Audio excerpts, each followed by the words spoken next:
네, 안녕하십니까. 구정우입니다. 지금 방금 홍민지 PD께서 너무 주옥 같은 말들을 많이 해주셔가지고 실패할 권리라고 하는 거는, 저는 만약에 2021년도에 세계 인권선언을 다시 만든다고 하면 실패할 권리라고 하는 거를 딱 넣었으면 좋겠어요. 그럴 정도로 상당히 감동이 되는 그런 말이었고요. 그리고 문명특급 구독자 숫자 156만, 축하드립니다. 너무 감동적인 숫자고, 그리고 축하드린다는 말씀드리고, 제가 지금 실시간으로 들어오시는 분들을 잠깐 보니까, 아까 김기식 교수님이 아주 멋지게 강연을 해주셨는데 김 교수님 하실 때보다 더 많이 들어오셨어요.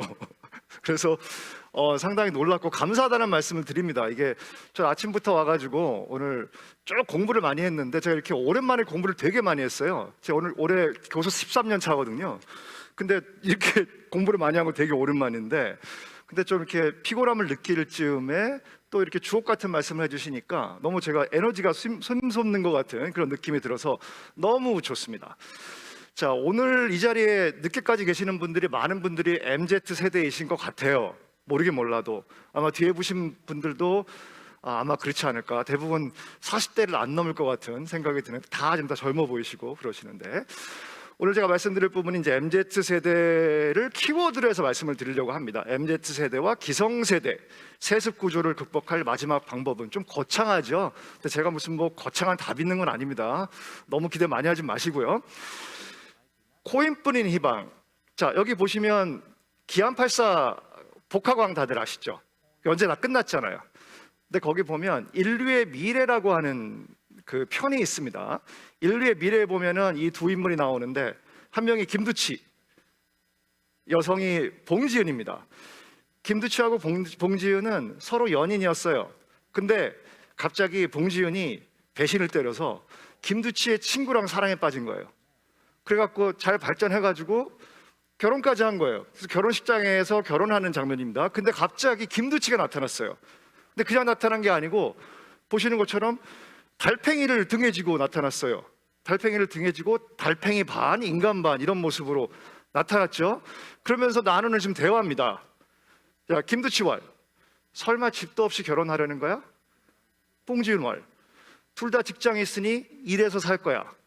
김두치왈, 평생 노예처럼 일만 해야 할걸?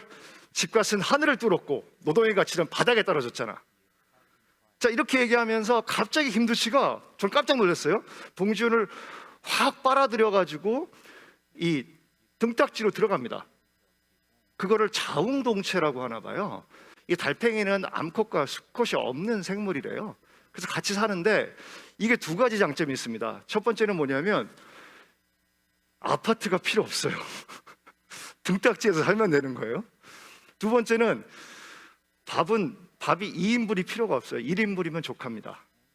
그러니까 돈도 절약되고 아파트도 필요 없고 너무너무 행복한 거죠. 근데 저는 사실 이거 보고 되게 좀 기괴하기도 하고 되게 쇼크를 받았어요. 이게 MZ세대의 정신세계구나. 이 세습 사회, 세습 구조를 대하는 이들의 마음이구나. 뭔가 급진적으로 탈출하려고 하는 욕구, 또 뭔가 숨으려고 하는 욕구, 초월적인 세계를 상상하려고 하는 욕구, 이런 것들이 잘 반영돼 있다고 생각해요. 얼마 전에 일이었어요. 이 국내 완성차 3사 생산직 노조죠. 생산직 노조에서 정년을 60세에서 만 60세에서 65세로 연장해달라고 국회 청원을 냈습니다. 이게 국민연금이 이제 수령 시기가 늦춰지고 있어요. 그러니까 거기에 맞춰서 과거는 60세였는데 지금 65세로 늦춰지고 있으니까 정년 연장을 해야 되는 거 아니냐, 그렇게 주장을 했어요. 그리고 이게 정년이 만 60세인데 국민연금 수령 시기가 늦춰지고 있으니까 퇴직자들이 생계 위협에 처해져 있는 게 아니냐, 우리가 어떻게 가만히 있고 뒷짐지고 있냐, 그렇게 얘기한 거예요. 그리고 숙련 노동자들을 활용하면은 생산성 향상에도 기여하는 거 아니냐, 이런 아주 주장을 했습니다. 그랬더니 현장직에 있었던 MZ세대 노조들이 무슨 소리냐 하면서 맞불 청원을 놨습니다. 그래서 여러분들 잘 아시는 청와대 청원 게시판에 맞불 청원을 올렸습니다. 생산직 노조가 오로지 제 살 길만 찾고 있으며 이 젊은 세대의 피를 빨아먹어야 시원하겠냐. 우리도 일자리가 부족한데 청년 연장하면 우리는 더 일자리가 없어지는 거 아니냐. 아니 그리고 오늘 내내 공부했지 않습니까? 저희 전기자동차에서 핵심은 AI거든요. AI와 또 시스템 반도체 이런 것들이 핵심인데 이런 것들을 잘 이해해야만 기술에 뒤처지지 않고 생산성을 높일 수 있는 거 아니에요. 근데 그런 공부도 하지 않으면서 여기 와갖고 하루 종일 공부하는 거 이런 것도 안 하시면서 그냥 정년만 연장해달라고 한다는 거예요. 그러니까 어이가 없다는 거죠. 그래서 기술은 뒷전이고 나만 존속하려고 하는 이런 기성세대의 이런 얄팍한 생존 심리 이런 것들에 대해서 응징했습니다. 청와대 청원을 통해서. 자, 이것은 올 초에 있었던 일이었는데 이것도 굉장히 화제를 낳았죠. SK 하이닉스 직원들이 왜 우리 성과급이 왜 이렇게 적으냐? 왜 타 회사보다 적냐? 우리 입사할 때 월급 많이 준다고 하지 않았냐? 성과급 많이 준다라고 하지 않았냐? 근데 왜 이렇게 적게 주냐? 왜 우리 800%밖에 안 주냐? 다른 회사는 1200% 주는데. 이게 PS라고 하는 게 있습니다. 이게 초과 이익 분배금이라고 하는 거예요. 이게 Profit Surplus라고 하는 건데 PS 산출 방식과 계산법을 밝혀라고 하면서 두 가지 행동을 취했습니다. 하나는 CEO한테 이메일을 했어요. 직접.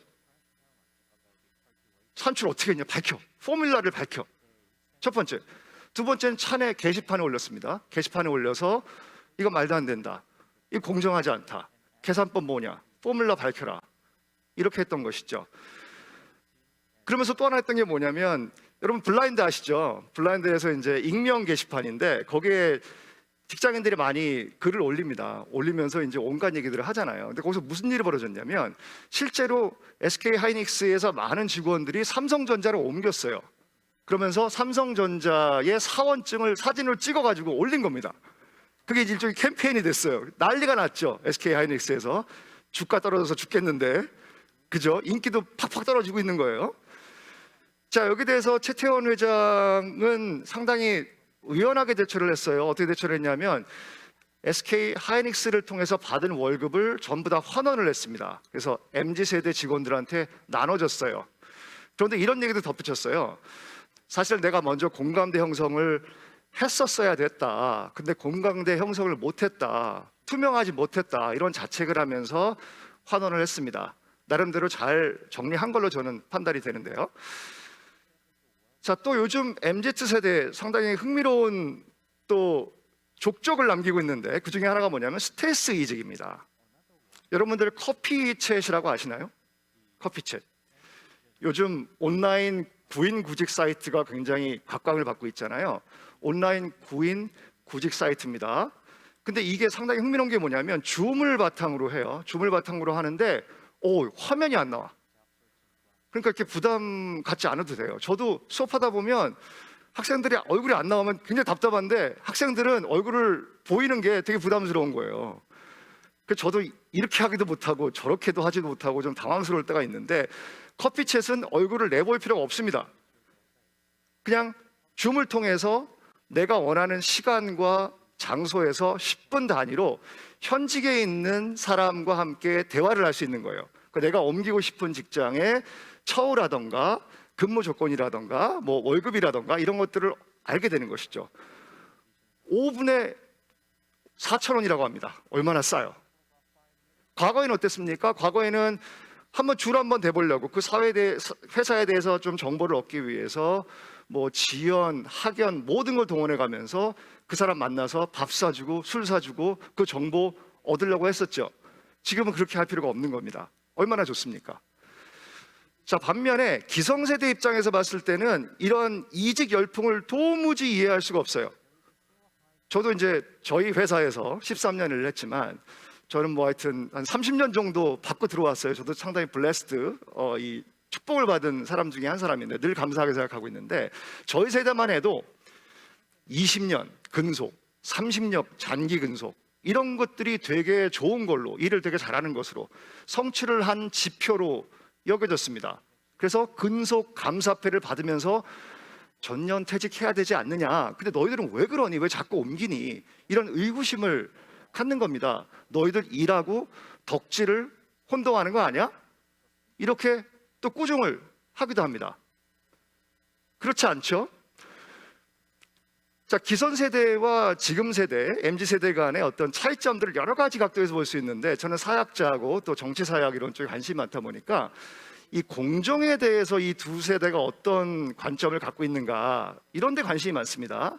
자, 그러면 지금 기성세대, 제가 특히 86세대를 가지고 말씀드려 볼게요. 86세대라고 하는 것은 80년대에 대학을 다닌 세대입니다. 80년대, 그쵸? 대학 386이라고 그때 했었는데 80년대 대학 다니면서 그때 30대였던 사람들, 60년대생들, 이런 사람들을 386이라고 불렀는데 지금은 58이라고 불러요.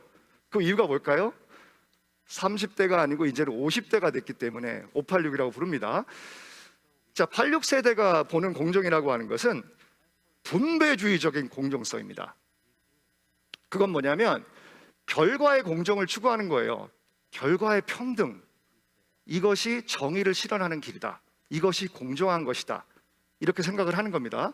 그러다 보니까 비정규직을 정규직화하는 거에 대해서 굉장히 매력을 느껴요. 그렇게 하는 것이 정의를 실현하는 것이라고 생각해요. 하지만 MZ세대는 어떻습니까? 여러분들 건강보험공단 사태라던가 인국공 사태를 통해서 다 보셨잖아요. 공정하지 않죠. 특히 비정규직의 정규직화에 대해서. MZ세대가 보는 공정성은 뭐냐면 절차적 공정성이에요. 말을 바꾸면은 기회를 제공하는 거죠. 기회의 공정성. 기회를 균등하게 제공해서 거기서 나오는 결과들은 받아들인다는 겁니다.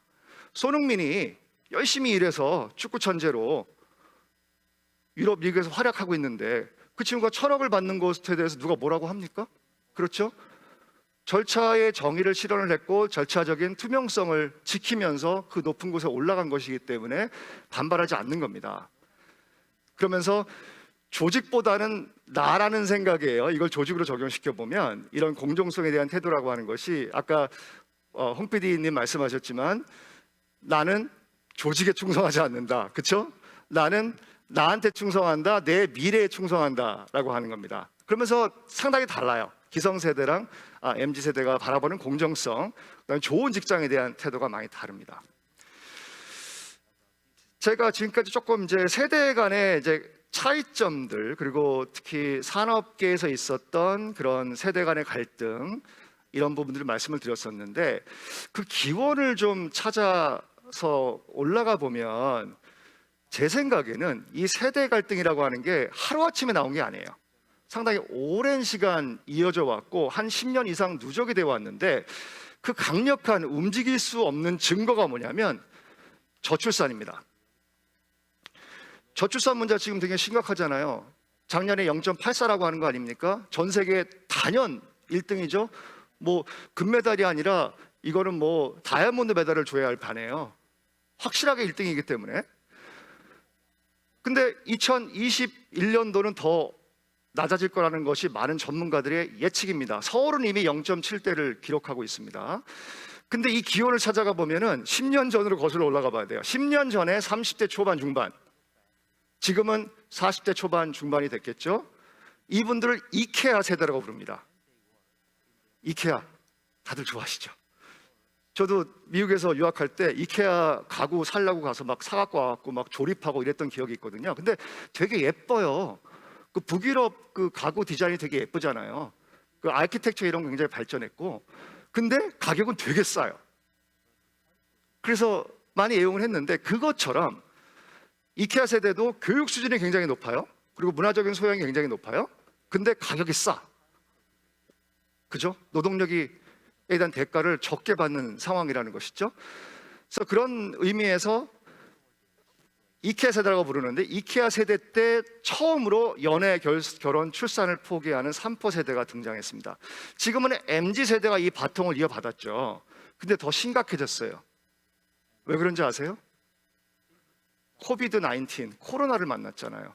그래서 작년도에 너 연애 코비드 때 해봤니? 새로운 이성 만나봤니? 라고 물어보니까 응답자의 60-70%가 안 만나봤다라고 합니다. 새로운 연애를 안 한 거예요. 너무 안 됐어. 너무 참 마음이 아파요. 그런 거 들으면. 더 열악한 상황에 처해져 있는 것이죠. 근데 기성세대를 돌아보면 기성세대도 그렇게 행복한 건 아니에요. 일단 노인들을 보면 노인 빈곤율이 전 세계 1등입니다. 제가 주로 얘기하는 전 세계 1등이 세 가지가 있어요. 한국이. 하나는 자살률, 출산율, 그리고 노인 빈곤입니다. 1등이에요. 그러면 작년은 어떠냐? 작년쯤도 그렇게 행복하진 않아요. 지금 뭐 집값 많이 올랐다고 하지만 집 뭐 팔 수 있습니까? 팔아서 어디 뭐 좋은 데 갈 수 있어요? 못 가죠. 그러니까 퇴직하고도 남는 건 달랑 아파트 한 채, 이런 상황이니까 별로 행복하지 않은 거예요. 모든 사람이 행복하지 않은 그런 상황이다. 하지만 청년들이 고분분투하는 것은 분명한 사실이고요. 여기에 대해서 우리 기업과 우리 사회와 정치권이 적극적으로 응답해야 되고, 청년들이 꿈을 피고 또 역량을 키워줄 수 있는 그런 사회적 분위기를 만들어야 합니다. 자, 먼저 기업은 뭐를 해야 될까요? 기업은 소극적인 채용관리에서 적극적인 채용관리로 전략을 바꿔야 된다. 소극적인 채용관리 시스템에서는 어떻게 했었냐면, 야, 니들이 다 스펙 쌓아와. 뭐 8대 스펙, 10대 스펙, 12대 스펙. 요즘은 인성도 스펙이 되는 사회 아닙니까? 그 스펙들을 다 쌓아오면은 우리는 줄 세워서 너희들을 뽑겠다. 그렇게 보니까 어떻습니까? 뽑을 인재가 없어요. 뭐 일을 시킬 수가 없는 거예요. 이러다 보니까 대학을 공격하게 되고 교육기관을 공격하게 되고, 니들 뭐 했니? 이런 태도가 나오는 거죠. 라떼는 안 그랬어. 자, 그래서 적극적 채용 관리로 가면은 쌓는 걸 도와줘야 됩니다. 내가 쌓는 걸 도와줄게. 역량을 키워줄게. 너희 많이 모든 걸 다 알지 않아도 돼. 그러나 열심히 배울 것이라고 하는 그 마음 자세만 갖고 와. 이게 이제 그 사티아 나델라 마이크로소프트 CEO가 하는 말이거든요. 제가 시간이 없으니까 CEO 그 나델라 슬라이드는 빨리 넘어가려고 하는데, 자, 그런 얘기입니다. 역량을 키우는 걸 도와줘야 된다. 근데 여기서 문제가 뭐냐면, 요즘 회사를 많이 옮기니까 우리 회사에 들어왔어도 이 친구가 계속 우리 사회에 남아있다는 보장도 없고, 또 밖에 있는 회사 밖에 있는 청년이 우리 회사의 직원이 된다는 그런 상황이 발생할 수도 있단 말이에요. 그렇기 때문에 이제는 이제 뭐 너 나 가리지 말고 우리 회사 너네 회사 이런 거 가리지 말고 기업이 나서서 적극적으로 교육의 기회, 역량을 키워주는 기회를 제공해야 된다, 이렇게 말씀드리고 싶습니다. 나델라는 좀 넘어갈게요. 자, 애자일 조직이 여전히 좀 중요하다고 생각해요. 제가 공대 학생들이랑 같이 이제 코딩 공부도 하고, 저는 주말에 공대 학생이랑 1시간 정도 연구실에 앉아가지고 웹엑스 틀어놓고 다 촬영하면서 코딩 공부를 해요. 그걸 한 1년 이상 해왔는데, 어느 날 제가 물어봤어요.